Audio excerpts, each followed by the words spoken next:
in the larger drama? What's going on is the primary ethical question.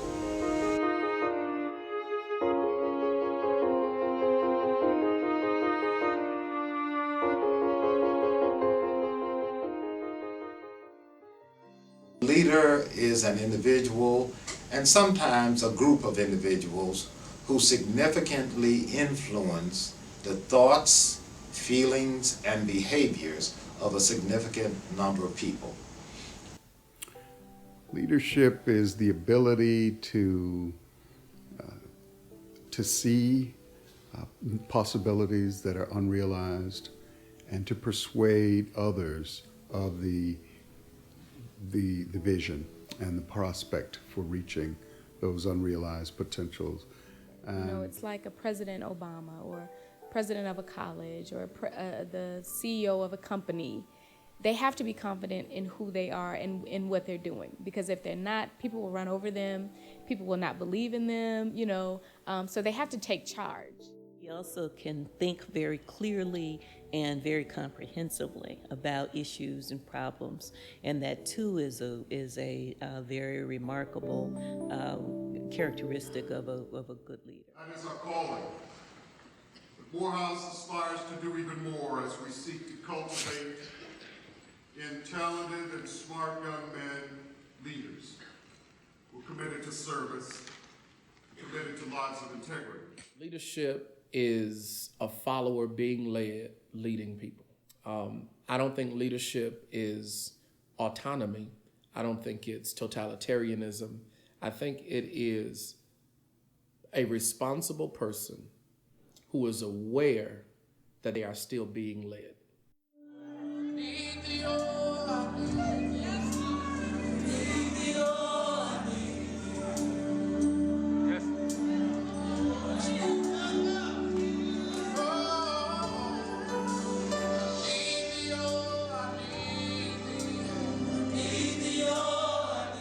Civil society, these institutions like education, churches, the family, these mediating institutions, as we know, are in real serious trouble right now. In our communities, most of our families are headed by single women. It's not a statement about the single women, but it would be great to have a mother and father in the house. We don't have that anymore. So we have very fragile institutions that really help define our life worlds. So imagine a leader from a life world that has been historically marginalized and which is also struggling with deteriorating institutions, hence traditions, producing someone who comes to that intersection where these vast and personal systems collide. No wonder we have so many young men in jail. No wonder so many of our young men and women struggle in the educational systems. Young man, you are, look at me, you are a man of God. You're a man of righteousness. You're a man of peace. You love peace. Confusion, you don't handle that well. You're a peaceful man. What I want to stir in you today in your spirit is prayer. You're a praying man. So whatever happens to you, you can talk to Jesus. Society is produced by the family. The family is produced by the woman. The woman is produced by the man. The man is produced by another man. When you see society breaking down, it is because there's a breakdown in the family. When you see family breaking down, it's because there's a breakdown in the mother realm. When you see mothers breaking down and wives breaking down, it's because there's a breakdown in the husband, in the father. When you see the husband and the father and the man break down, it's because there's been a breakdown with the man that's supposed to show them how to be a man. Leaders influence not just the thoughts of people, but they also have a lot of influence on emotions, on the affective dimensions of personality, which affects behavior. Relationship building, listening, respecting people, and trying to interpret the various constituency concerns to other constituencies. Find who they are.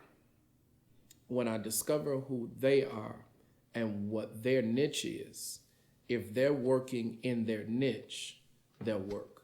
I think one of the tragedies of the church is we have the right people, but many times they're in the wrong positions. The president tells the story of Morehouse while managing its assets and inviting people to invest in the college. So that is essentially what a president does, and I enjoy all three elements of that responsibility. I'd like to say on behalf of trustees, faculty, administration, alumni, and students and friends of Morehouse College, what an exciting day this is. Dr. King once said that this hour in history needs a dedicated circle of transformed nonconformists. The saving of our world, he continued, will come not from the actions of a conforming majority, but from the creative maladjustment of a transformed minority. I am a firefighter. I put out fires. I give people the heart of God for their own development and for their own upbuilding. My job is to take the heart of God, not just the Word of God, but the very heart of God expressed through the Word of God, convey it to His people that He sends to me, and try to build them and establish them in everything that they are and in the vision that they have for their lives. In April of 2007, I brought a one-page sheet that talked about the Renaissance of Morehouse College. So I knew that that metaphor was important and central to what I would be doing. And then that the college is producing Renaissance men with social conscience is largely inspired by Benjamin Mays and Martin Luther King. When I looked at them, and I looked especially at King as a student of Morehouse, and Mays as one who was shaped by Morehouse and who himself shaped Morehouse, is that dual dialectical process that Mays became a Morehouse man by leading Morehouse and helping it to become what Morehouse is today. In the process, he is the first of the Morehouse men of that period. But also continuing to talk this through and realizing I had a phrase without any concrete measurable components. And I read a wonderful book that talked about goals should be SMART goals, S-M-A-R-T, specific, measurable, attainable, relevant, and time limited. So 5 Wells emerges as a way of measuring, are my students, in fact, over the course of freshman year to senior year, well-read, better read, well-spoken, traveled, dressed, and balanced? Well, that we will be stronger to carry on this journey. And bless our fellowship this night. Bless each household represented here. We ask it in your name. Amen. Amen. May you see.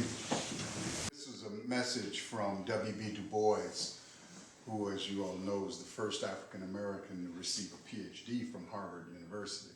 Du Bois, who taught on the Morehouse and Atlanta University faculty. And he said these words in 1936 at a Howard University commencement. He said, "In order to increase the abiding satisfaction for the mass of our people and all people, someone must sacrifice something of his own happiness. This is a duty only to those who recognize it as a duty. It is silly to tell intelligent human beings, be good and you will be happy. The truth is today, be good, be decent, be honorable and self-sacrificing, and you will not always be happy. You may even be desperately unhappy. You may be crucified, dead, and buried. And the third day you will be just as dead as the first." But, Du Bois continues, But with the death of your happiness, isn't that an amazing phrase? Come on, Doctor. With the death of your happiness may easily come increased happiness and satisfaction and fulfillment for others, strangers, unborn babes, uncreated worlds. If that is not sufficient incentive, never try it, remain hogs, end quote.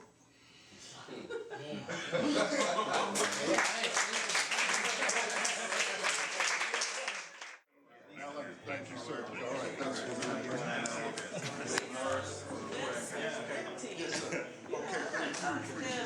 I think that there should be, in addition to these people up in the workout, there should be some step teams up there.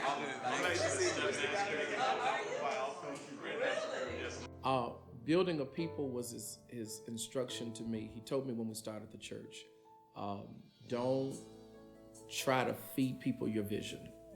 Find out what their vision is. And if they were sent to you, if they're for you, and if they're for where you are, their vision will fit your vision.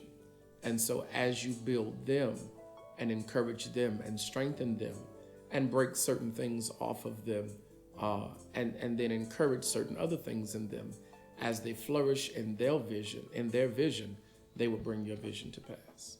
And so that's where building the people came from. Serving the whole man comes out of this ideology that I have about the church, is that the church is not just supposed to be a Sunday morning experience. It's supposed to be, in the Bible days, church was the center of life. And so whatever you needed, you could find it in the church. I'm not trying to put together a church that addresses every need, because then we have a social institution rather than a spiritual institution. Nonetheless, the church should be able to minister to not just the spirit of humans, but the soul and the body as well. So exercising and proper diet encouragement, as well as encouragement in the mind, the will, the intellect, and the emotions, as well as the spirit of man, should be addressed by the church.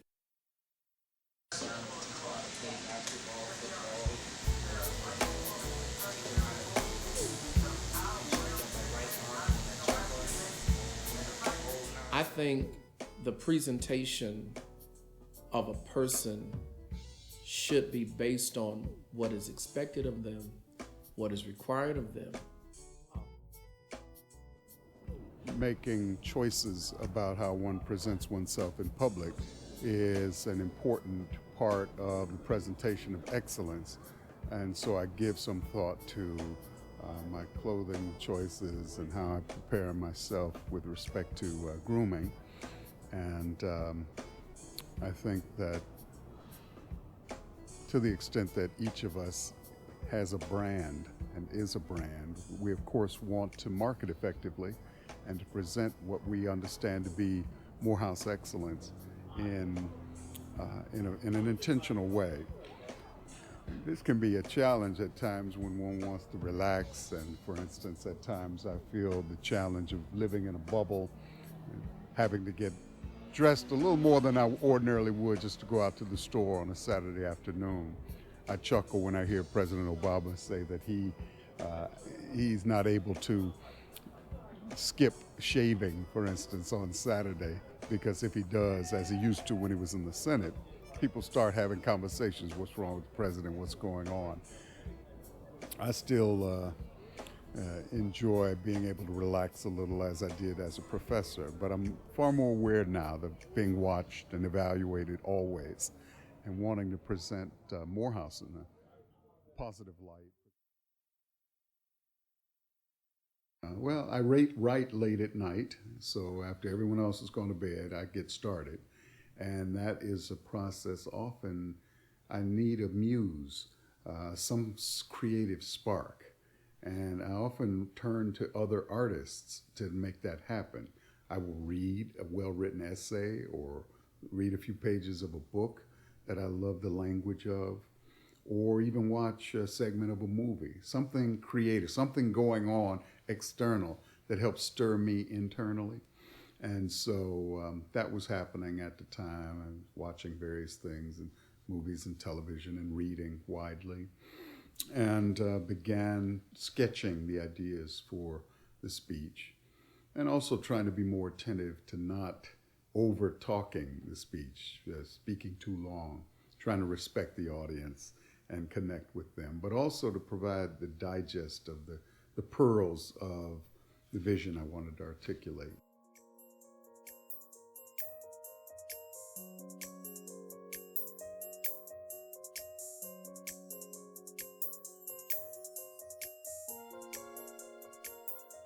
That preparation is constant.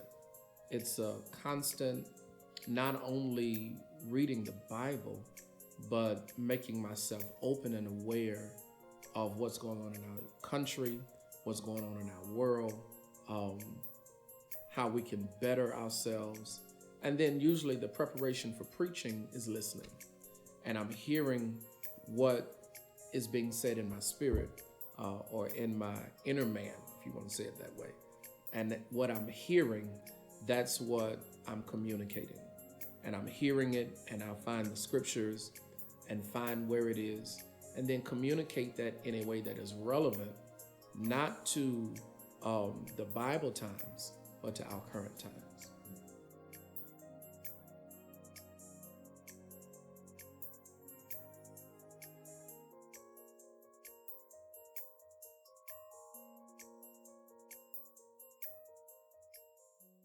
As a pastor in the 21st century church, one of the largest challenges that I have is helping to mature young people.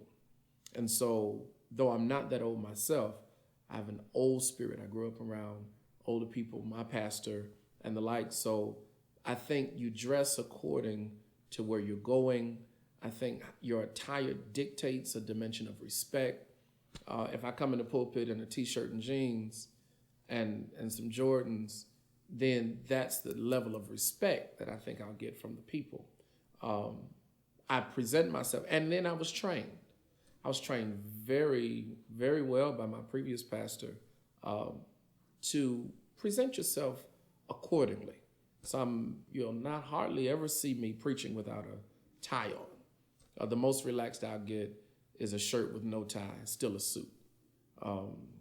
I've tried to break it down and have more casual experiences, which I'm not against. But personally for me, I'm generally gonna be in a suit. And I've had people say, well, why are you so dressed up? It's a Wednesday night or it's a Friday night. Well, this is me.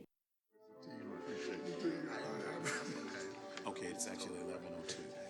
So we need to teach them starting on time too.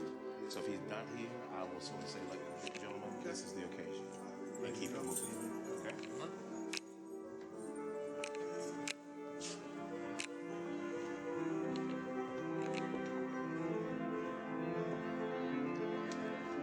Beyond our unity, secondly, for me, it symbolizes our sacrifice. What this is about. Well, this is something special.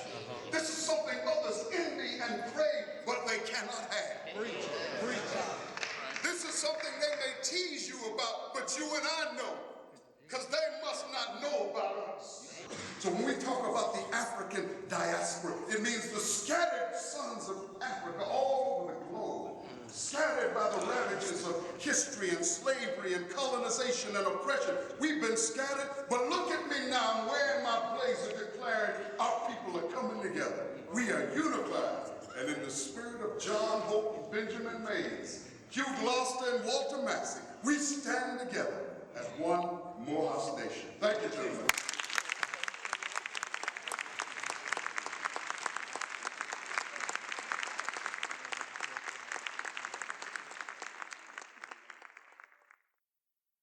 But also reframe it, reframe the narrative, retell the story. What else does the preacher do except to return to the great story and reframe it for the present moment? And preachers, especially in our tradition, are always remembering great stories and then retelling the story so that those who are present can apply the lessons and the meaning to their situation. Well, at some level, I think I was attracted to the opportunity to serve, to communicate ideas, to receive the affirmation of people who interact with effective leaders. That was always attractive to me.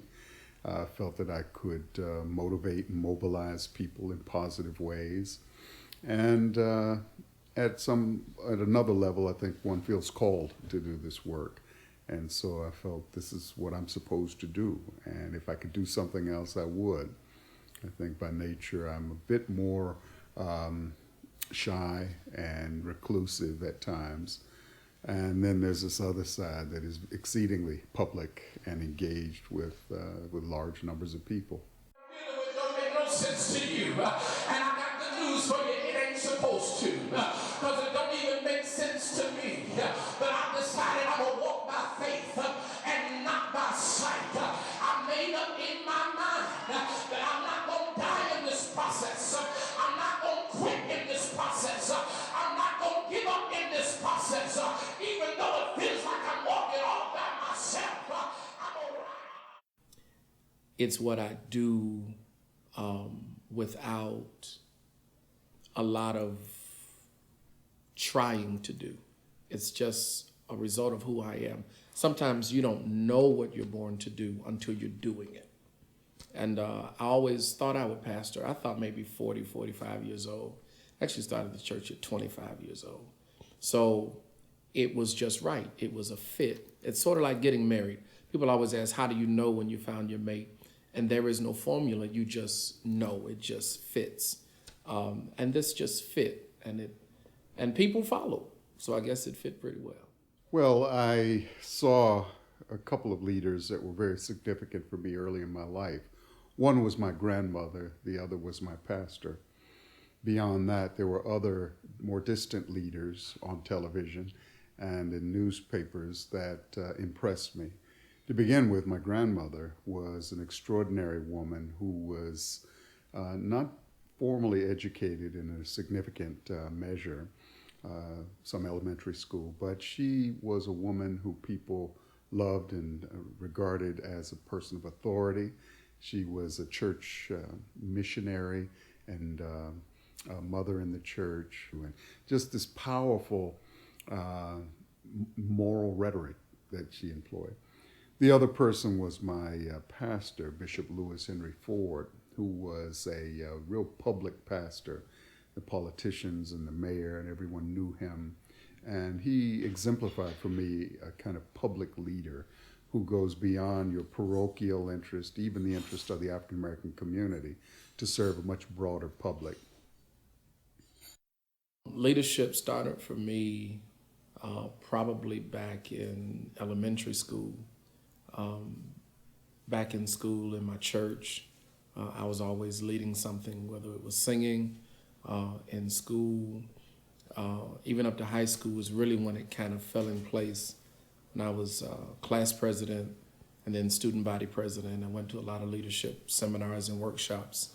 In school, I was principal for the day and assistant principal for the day and summer jobs at the school, and just kind of from there took off. Well, in high school, I really felt the first nudge toward leadership.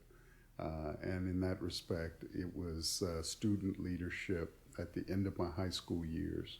This is part of the reason I was attracted to Morehouse.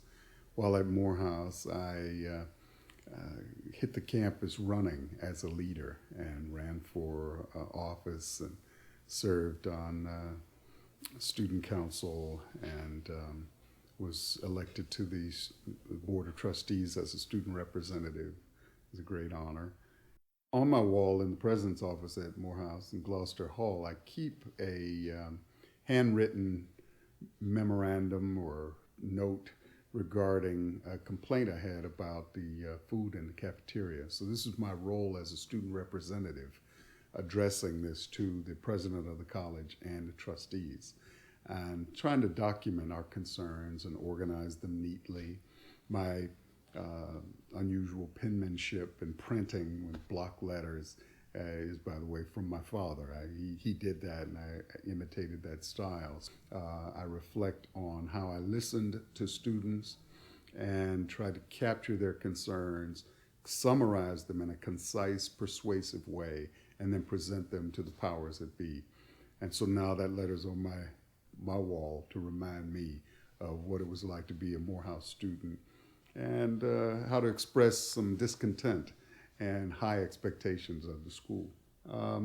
But then when I spent the year overseas during my junior year, it was an opportunity to step back from public life. So, I felt that I didn't have to be a leader. I could be more behind the scenes.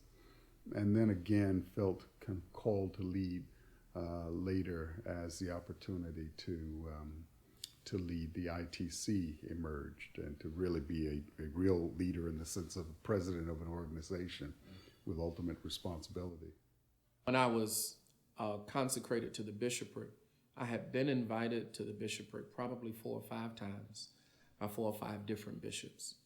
And my honest response was, I don't want to be a bishop. I felt like there were enough. There were bishops with 3 members having service in their living room. And they're bishops, and everybody's a bishop. And it seemed like a faddish thing. And I didn't want to be caught up. I don't do fads. So I didn't want to be caught up in it. And it kept coming to me, and it kept coming to me. So my prayer to God was, God, if this is what you want, force it on me.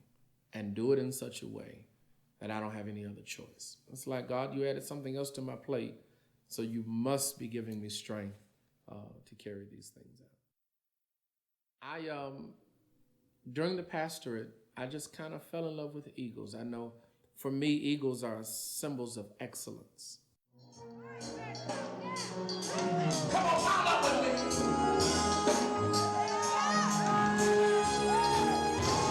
Soaring on the wings of eagles. Come on,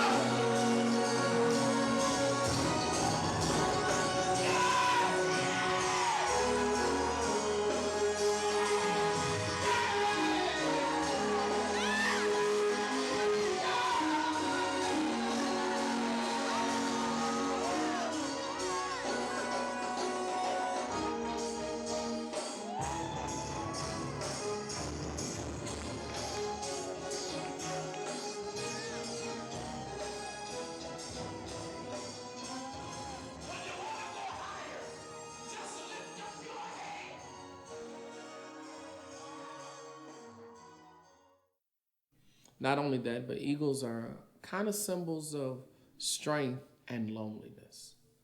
You don't generally see a pack of eagles flying together. You generally see an eagle. And my life really, by virtue of how God has dealt with me all of my life, has kind of kept me alone. And so when I researched the eagle and came to understand how the eagle lives, it reminded me a lot of me. And I just adopted it as a favorite collection, and I just started collecting them. I want various student groups in our student body to understand each other and communicate well. And if that's happening, then I can move on to focus on something else. It may be student administration relationships, or student faculty relationships, or administration faculty relationships, or administration board relationships, or faculty alumni. So it's all these dyads, pairings of relationships, all of these triads and configurations that, again, I think an effective manager wants to be attentive to as he or she seeks to connect people and mobilize people. The challenge of the bishopric is building and strengthening other pastors who you'll discover become dependent like members of a church. And so the challenge of that is embracing who needs to be embraced, the way that it's really all service. And so I become a servant, I'm the maitre d' of not just a restaurant, but I'm also an overseeing maitre d' of other maitre d's. So I have to have time to pull them together and to strengthen them and to meet with them, to answer their calls and to give them what they need. And then on the pastoral front, society is really going amok. And so maintaining discipline and order according to the scriptures. Corinthians, the Apostle Paul talks about, let all things be done decently and in order. That decency and that order is difficult in an orderless society. And so when the world does whatever the world wants to do, when the world wants to do, however long the world wants to do, and can't nobody tell you that it's wrong, then when my job is to come and say, this Bible is our guidelines for living, and according to this Bible, that's wrong. That's hard to swallow in an atmosphere where there is little discipline in any other arena. But my mandate is I can't come down from that. I live it, I preach it. Well, the fifth of the five wells is balanced. And I think that balance is an important part of living an effective life. And so everyone deserves some attention. Every issue merits some care. And then one prioritizes. But one can only prioritize if one is given due attention to the many competing issues or concerns or constituencies out there. And so that animates part of my life as a president. It's important for me to be accessible, to be on campus, to walk the campus, for people who don't have office appointments to be able to walk up and speak to me. And I enjoy it. President Frank, all right. how you doing, sir? Intellectual thrust. How you doing? Man, I'm gonna have big money one day. I know you did. Shake your hand. Yes, sir. Y'all remember Morehouse, man. You all right, sir? Good. There he is. President. All right, brother. But it is a challenge because it's a lot of demands. I mean, there are, 2,800 students, 165 faculty, 13,000 alumni, scores of donors, hundreds of donors. And then, of course, our trustee board of just under 40 people. So there are a lot of people that need attention. And I feel I've had a good day or a good week when I've balanced attention and been prioritized among all those constituencies. Yeah, well, we've always been in a marriage where we've had to share.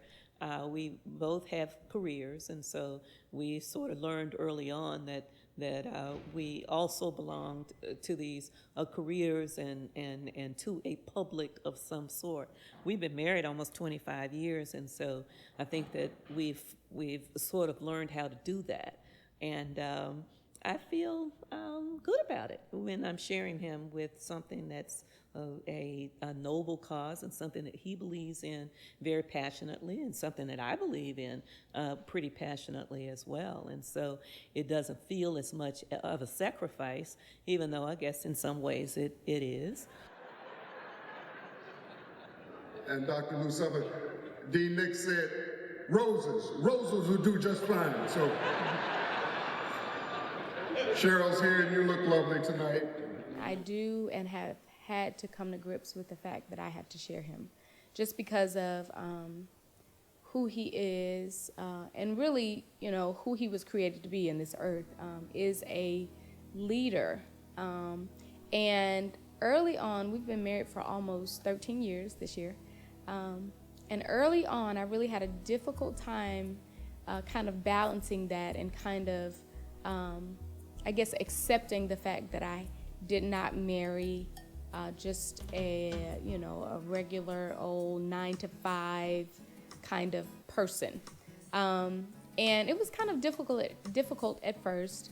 But as, I guess as time moved on, I really began to see more of, I guess, just who he really is and his reason for being here and the fact that he was really sent here, not just for me, but to really touch the lives of many, many, many, many people. Balancing, I don't believe balance is a 50-50 thing. I don't think balance is ever achieved. I think balance is always a little off. And so I think balancing is what is required. And so there are times when the bishopric requires a lot of me. There are times when the pastorate requires a lot of me. There are times when the husbandry requires a lot of me. There are times when the daddy requires a lot of me. There are times when the son requires more of me. There are times when the brother requires more of me. There are times when the choir director requires more of me. There are times when the evangelist part of my ministry requires more of me, and the traveling. And so what we try to do is maintain those balances kind of on command. And so you can know when certain areas are pulling on you and you adhere to that. But in all things, I stand on the scripture where God says, I'll put no more on you than you can bear, but I'll make a way of escape that you might be able to bear it. So when I get my escape routes, I have to go away for 2 or 3 days and just rest. I have to cut my phone off. I have to play spades. I have to watch wrestling. I enjoy WWE wrestling. It's kind of like my soap opera. But I have to do those things as a way of escape so that when it's time to come back and deal with what I have to deal with, that I'm not just empty. And our challenges home from work, and it's okay. We believe that our home, our family is a haven for each other, and so we allow each other to bring those frustrations home, not to really take it out on one another, because we don't do that, but really to be able to express how bad of a day you had, or how stressed you might be, or how even hurt. Just being a leader, a lot of times people see you in that position and they don't recognize that you're human sometimes. But you really are. You're still a human. You still have feelings. You still get offended. You still get hurt.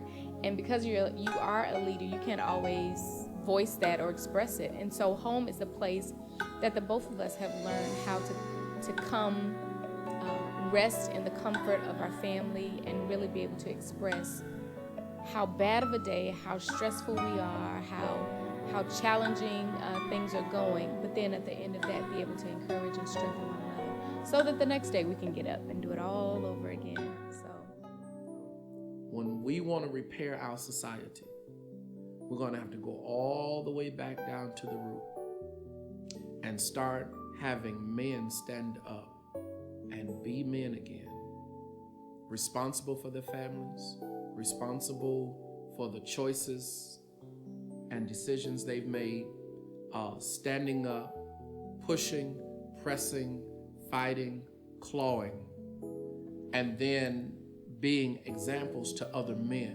We're trying to push back against the negative stereotypes of young black men. We're declaring that we can be, and indeed are intelligent, are hardworking, are honest and ethical, that we love our families, that we serve our communities. And I just think that there have been such a long history of racist stereotypes and projections on black men that we have an opportunity, and some would say an obligation, to ensure, for the sake of the next generation and for the sake of truth, that we demonstrate that that is not so. And Morehouse has always done such a fabulous job of that, blending substance, blending spirituality, and blending style together to make the Morehouse man.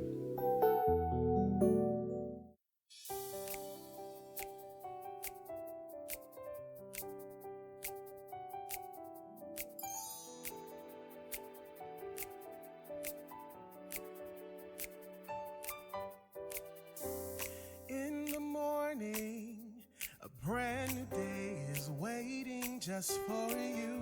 And every morning, life presents a choice for you to choose. Whether you win or lose, the day awaits to see the news. What do you do? Do you lay there and let the negatives suppress your precious life?